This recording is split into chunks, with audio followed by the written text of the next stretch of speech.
So let's jump into it immediately using the character sheet provided by us by the good people of Kobold Press for free on their website, link in the description below. And I want to create a character using the Tales of the Valiant alpha release. Now, I did a video yesterday where I explained the rules, more like a factual video explaining the rules and explaining some of the new stuff compared to 5th edition Dungeons & Dragons, compared to Pathfinder, compared to earlier versions of Tales of the Valiant. So without further ado, let's get into it. I want to create a fighter number 1. By the way, I also have the rules of Tales of the Valiant right here, so I will be referring to those. And a little disclaimer, Tales of the Valiant is also a new system for me, so I will probably make some mistakes right here, which is okay, because it is a tabletop RPG and who cares, right? So let's make a fighter level 1 who is called Lady Leviathan. Because if there's a Mr. Tarask out there somewhere, there's bound to be a Lady Leviathan, right? So the lineage, I want to go for dwarf. The heritage, I want to go for nomadic. Is that how you say it? No, nomadic. Nomadic background, I will leave that open for now. Subclass, which is a good thing about Tales of the Valiant. They say it in the PDF. Every class will get their subclass at level 3. So this is kind of so everybody at the table gets a big thing at level 3, because level 3 is also a little bit level 1 for experienced players, right? So level 3 is more of an exciting level, like for example level 5 and stuff like that. So experience points, we're going to leave that open. And Mr. Tarask, that is me, of course.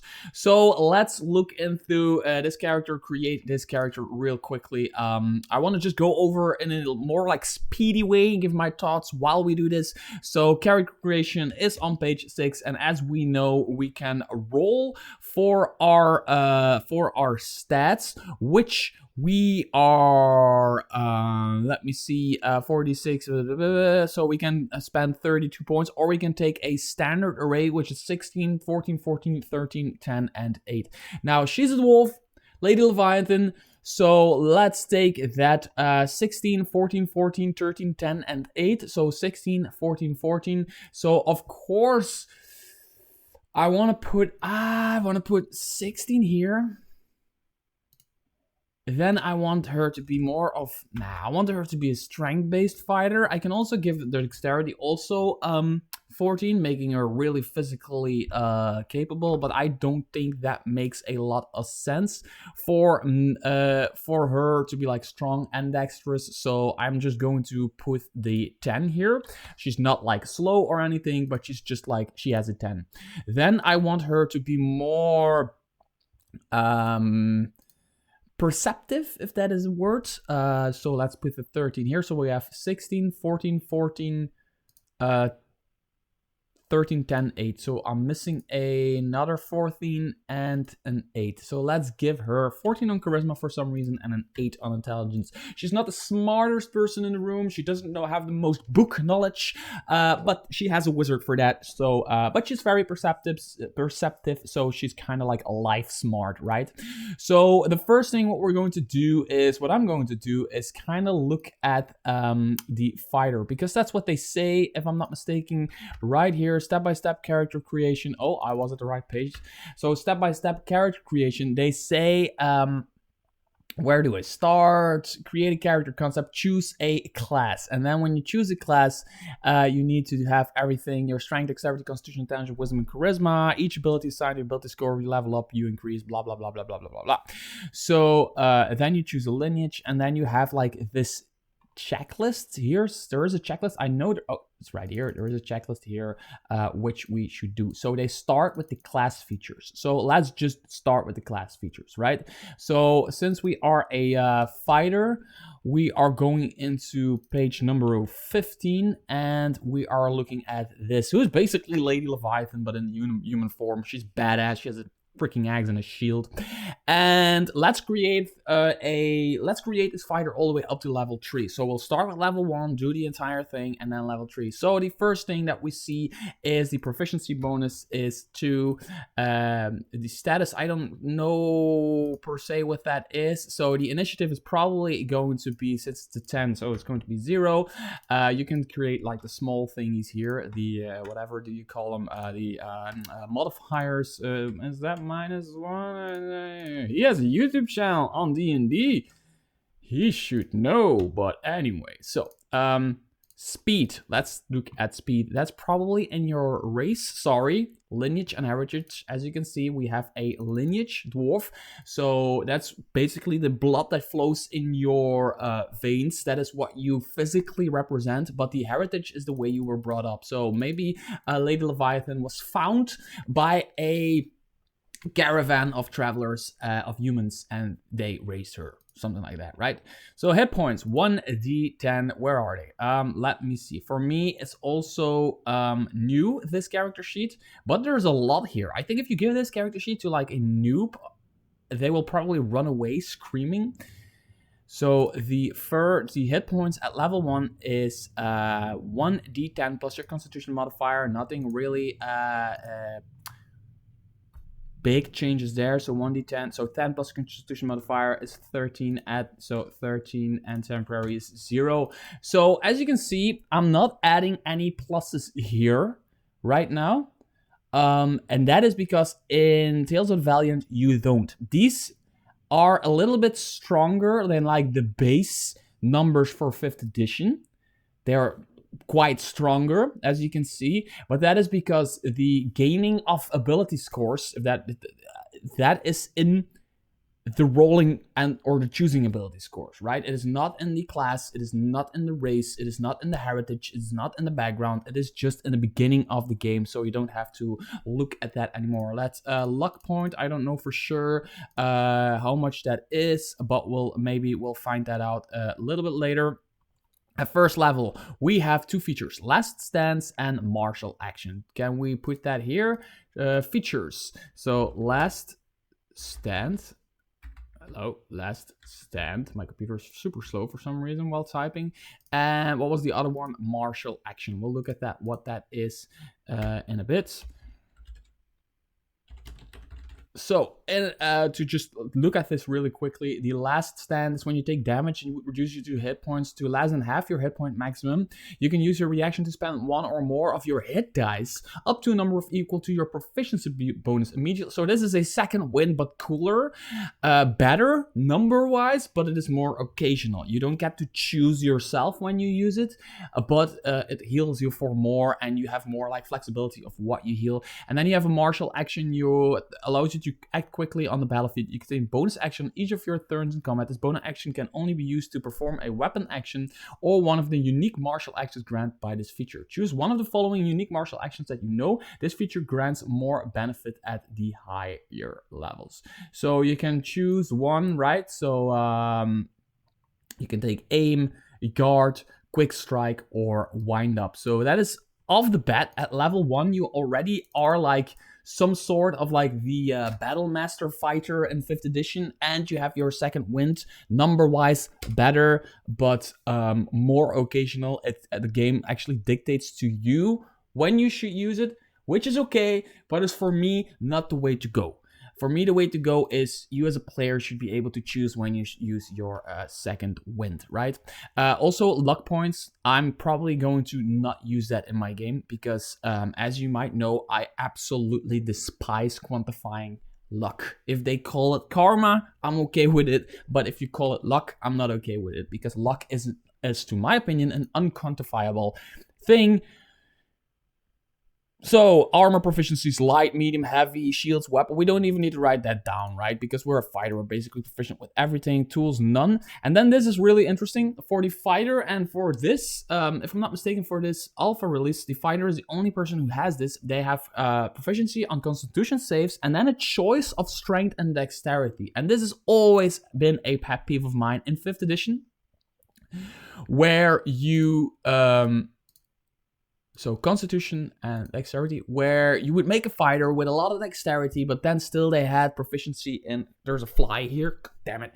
They have proficiency in strength, saving throws, which doesn't make sense for like the swashbuckler fighter who has like 18 dexterity and they only have 12 strength, still they're proficient in it. It just doesn't make sense, and it was really hard to, that kind of like defeated the purpose of creating a dexterous fighter. So now I have a dexterous fighter, sorry, I have a strength-based fighter, so if I have a dexterous fighter, I can click this one. So I can choose, which is really, really, really good. So you are kind of like a Battle Master fighter already, a little bit, with a second wind, we got all that jazz. Let's see what else we got. We got chainmail, leather armor, longbow.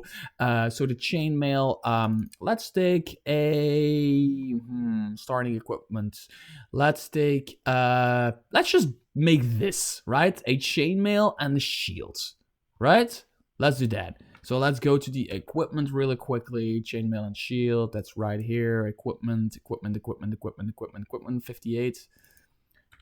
So chainmail, I don't know if the numbers are any different from, which is probably not the case. 14 plus dex, which is for maximum 2, so it's just 14 plus the 2 of the shield. So the armor class, where is the armor class? And god damn it, armor class with shield is, what was it? Was 14 with dex, yeah.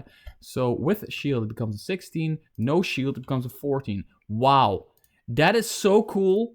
Just this little thing of having the no shield and with shield thing in here. So we have chainmail, gives you 14 base AC, gives you properties that's probably be like, oh, you cannot sneak with this. Oh no, it's, oh yes, it's noisy. That's a property. That's what they call it now, noisy. So you get disadvantage when you walking around with it. There's also a shield, which gives a base AC of 2.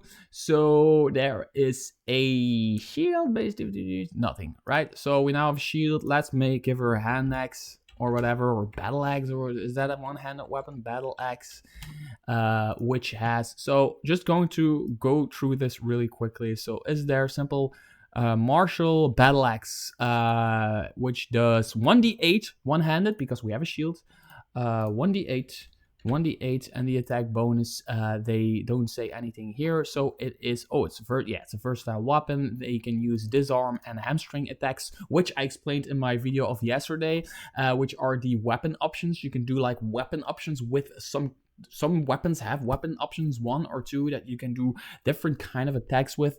So the attack with this is probably going to be your proficiency bonus is 2 plus your strength is 2, so it's going to be plus 4 at level 1 and 1d8 plus 2 damage, which is good, right? Yeah, I always give myself more constitution because yeah, it's I wanna survive, right? Versatile. Let's just copy paste that in here just to remind ourselves that we are versatile. We have a versatile weapon. So we go back to where we came from the fighter, and see if we have anything. We missed out on anything. So that's what we have. Basically, for the ability scores, make strength your highest score, make dex your highest ability score, spell blades. No, I don't want to be a spell blade. Choose a soldier background. Okay, let's do that. Let's take the soldier background. Soldier, right? There we go. We are basically ready. We have our features. So we now have a Lady Leviathan who is a soldier fighter, a fighter who used to be a soldier, who is, oh, I need all of this crap still. Choose 2 from acrobatics, animal handling, athletics, history, insight, intimidation, perception, and survival. I said she was perceptive, so I'm going to make her perceptive, and I'm going to also give her insight for some reason. Because that's also wisdom. So perception, I want to make her like the person that notices stuff. So right, that's wisdom plus proficiency is 3, and that's also plus 3. I'm not gonna fill in all of the rest. Figure that out when we need to roll. So that's now, I think, god damn it, the stupid fly, be gone. Anyway, so let's look into the, I'm going to do this according to the way that they say it in the book, where they go like step-by-step character creation, which is page 6. Remember that, page 6. Choose a class. There is this, then they go score assigned to use to figure out your hit point total, your spell save, DC, spell casting, attack modifier, lineage, and heritage, your size, your senses, your base movement speed, and any additional. So we need to go, the lineage is the dwarf in this case. So we're going to go to the lineages. It's number 24. And we're going to look at what the dwarf is. And yeah, the dwarves are hardy people. All that crap. Age, don't care. Size, medium, okay. Base walking speed is 30 feet. which is pretty fast for the wolf. Dark vision. You have superior vision to natural dark, so let's put that dark vision right here. Dark vision. What was it? 30 feet or 60 feet? Base walking speed 60 feet. All right, that's good. It's good. It's good. 60 feet. So nothing really different there. Dwarven resilience. You have advantage on saves against becoming poisoned. You're resistant to poison damage. I'm just gonna put that in here.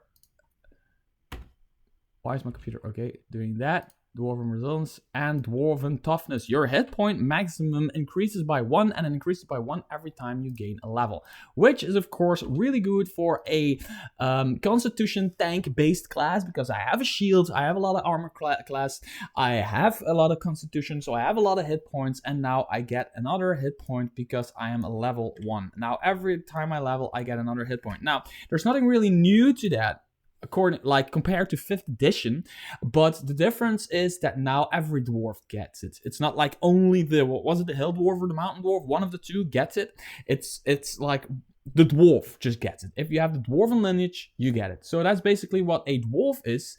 And then we go over to the heritages, which we took the nomadic heritage. Resilience. You have advantage on checks or saves made to resist the debilitating weather effects, such as those caused by extreme heat or cold. Oh wow, that is really cool. Additionally, when you complete a short rest, you can reduce your exhaustion level by 1. Once used, you cannot reduce your exhaustion level in this way again until... Oh, you can reduce your exhaustion level by using a short rest. And you have advantage against like thunderstorms, snowstorms, all of that crap, which actually makes sense again for this constitution-based fighter, right? Traveler, you have proficiency in the survival kill, so we're going to get that as an extra, which is never a bad thing to have, which is another wisdom thing. So kaboom, we have +3 there. And languages common and 1 additional language of your choice. So since she was found as a baby, I'm gonna say common, but she's a dwarf lineage, but I think it would be very interesting that she doesn't speak dwarf, because she never lived with dwarves. She lived with humans, or maybe there was like a few elves in there. So she knows, is it Elven? She knows Elven. Let's say she knows Elven. So she's a dwarven lineage, but she was found by humans and elves who travel the land, maybe like traveling circus or merchants or something like that. And this I really like when it comes to like creating your character, because having this separate lineage from your heritage gives you, while character creating, gives you a ton of great ideas, which I absolutely love. Of course, kaboom, kaboom, kaboom. So yeah, the saves are in here, and then we go to the soldier background, which should be somewhere where the backgrounds are, right? Are the backgrounds in here already? Our weapons backgrounds 31. So that's it. Customizing the background. What were we? Soldier. Where are you at? Soldier. Here we go. Skill preference. Choose 2 from animal handling, athletics, medicine, and survival. Athletics. Survival we already had, so I could choose 2 from animal. So let's take medicine and survival. Medicine and athletics, always a good one to have, because athletics is strength and we're not really bad at that. So 2 + 2 is 4. Medicine. So what I'm doing, by the way, is adding my strength proficiency plus strength modifier to my proficiency bonus. That's just the way it works in 5th edition as well. And then my medicine. Wisdom again. That's 3. So we are basically well rounded out. You gain proficiency with land or water vehicles. And a tool of your choice. Let's just skip that for now, because let's just maybe maybe like a tool. I don't know, lockpick. Doesn't make sense, but let's just put it down there, right? A symbol or rank, mess kit, and your entire background, what you can roll for, what your motivation is. For example, adventuring is a way to actually experience and see the things I've read in books. Good one. Good one. And we're done. We're basically done. So, for level 1, at least. So this is basically the level 1 build that you get from Tales of the Valiant. There isn't much different. The main difference is that you don't have a race, you have a lineage and a heritage, meaning that your lineage, let's not fuck around, your lineage is basically your race, right? It is who you physically represent, the blood that flows through your veins. But you also have a heritage, which is the way you were brought up, and this so reminds me to that cool, very cool PDF on the Dungeon Masters Guild. An orc and an elf had a little baby. That's the title of the PDF. An orc and an elf had a little baby. There's already 3 versions of it, making you like. It doesn't make sense that I'm a soldier background, by the way. It doesn't make any sense. That said, it's just for the sake of creating a character. I'm looking at oh, and you have used hit dice, you have max hit dice, 1d10. So that's the level 1 build. Now let's get into level 2 and level 3.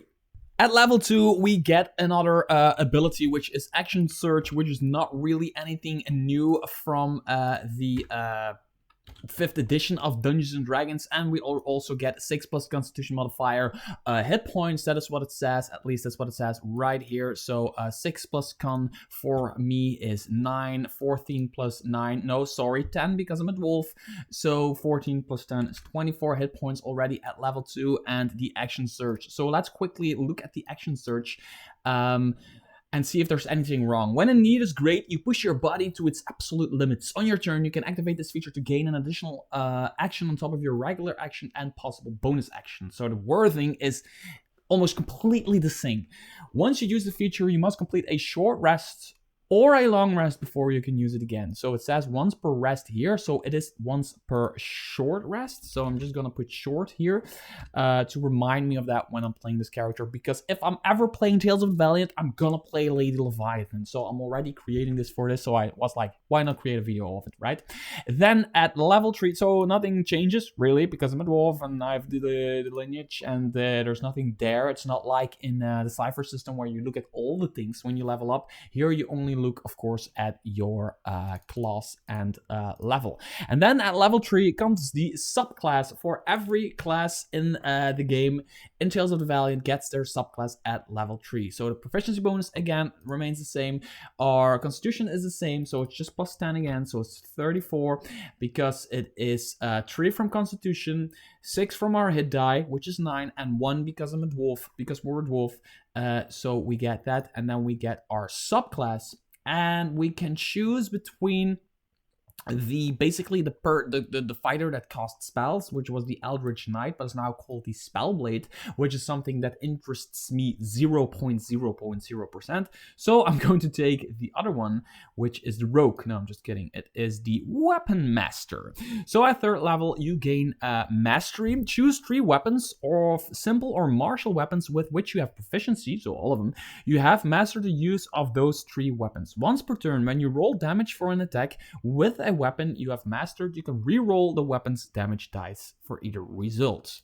So we have mastery for 3 weapons. We can choose which one from the weapon list, basically. So I'm gonna say she's an battle axe, sword, and hammer.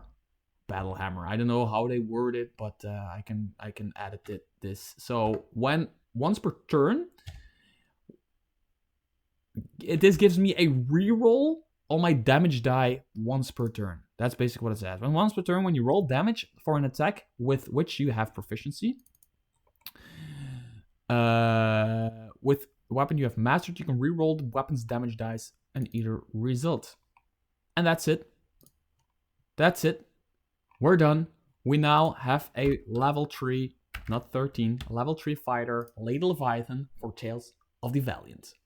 Now that this character is finished, there's one quick thing that I want to say. The backwards compatibility with 5th edition is better than it was in earlier editions, pre-alpha editions of Tales of the Valiant. One example is that Doom points, for example, for monsters had like, it was in the stat block of the monster, they had capabilities you could do with Doom Points. Now the Doom Points are more of a generic thing that you can use for every monster you take out of any 5th edition book.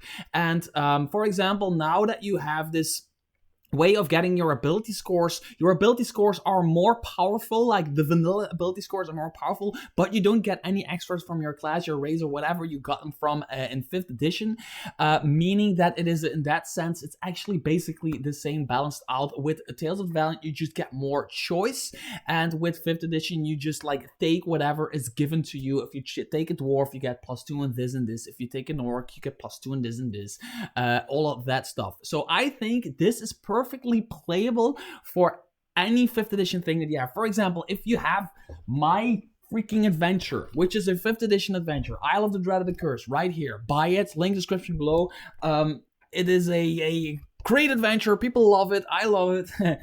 I've written it with James Sperry. Anyway, you can use it for 5th edition, but you can just drop a Tales of the Valiant character in there the same way. They might be a little bit more powerful. They might be just a little bit more versatile in what they get to choose. But in essence, it is perfectly backwards compatible. The power difference between like the player handbook and the like the vanilla player handbook and now Tales of Valiant will probably be very big. But if you start considering like the newer books from 5th edition in there, it might be even out a little bit more. So I think Tales of the Valiant is on a very good way of feeling fresh, feeling original, but also just using a system that we've been using for years and just feeling very, very fresh. I already said that, right? Anyway, until next video, bye-bye.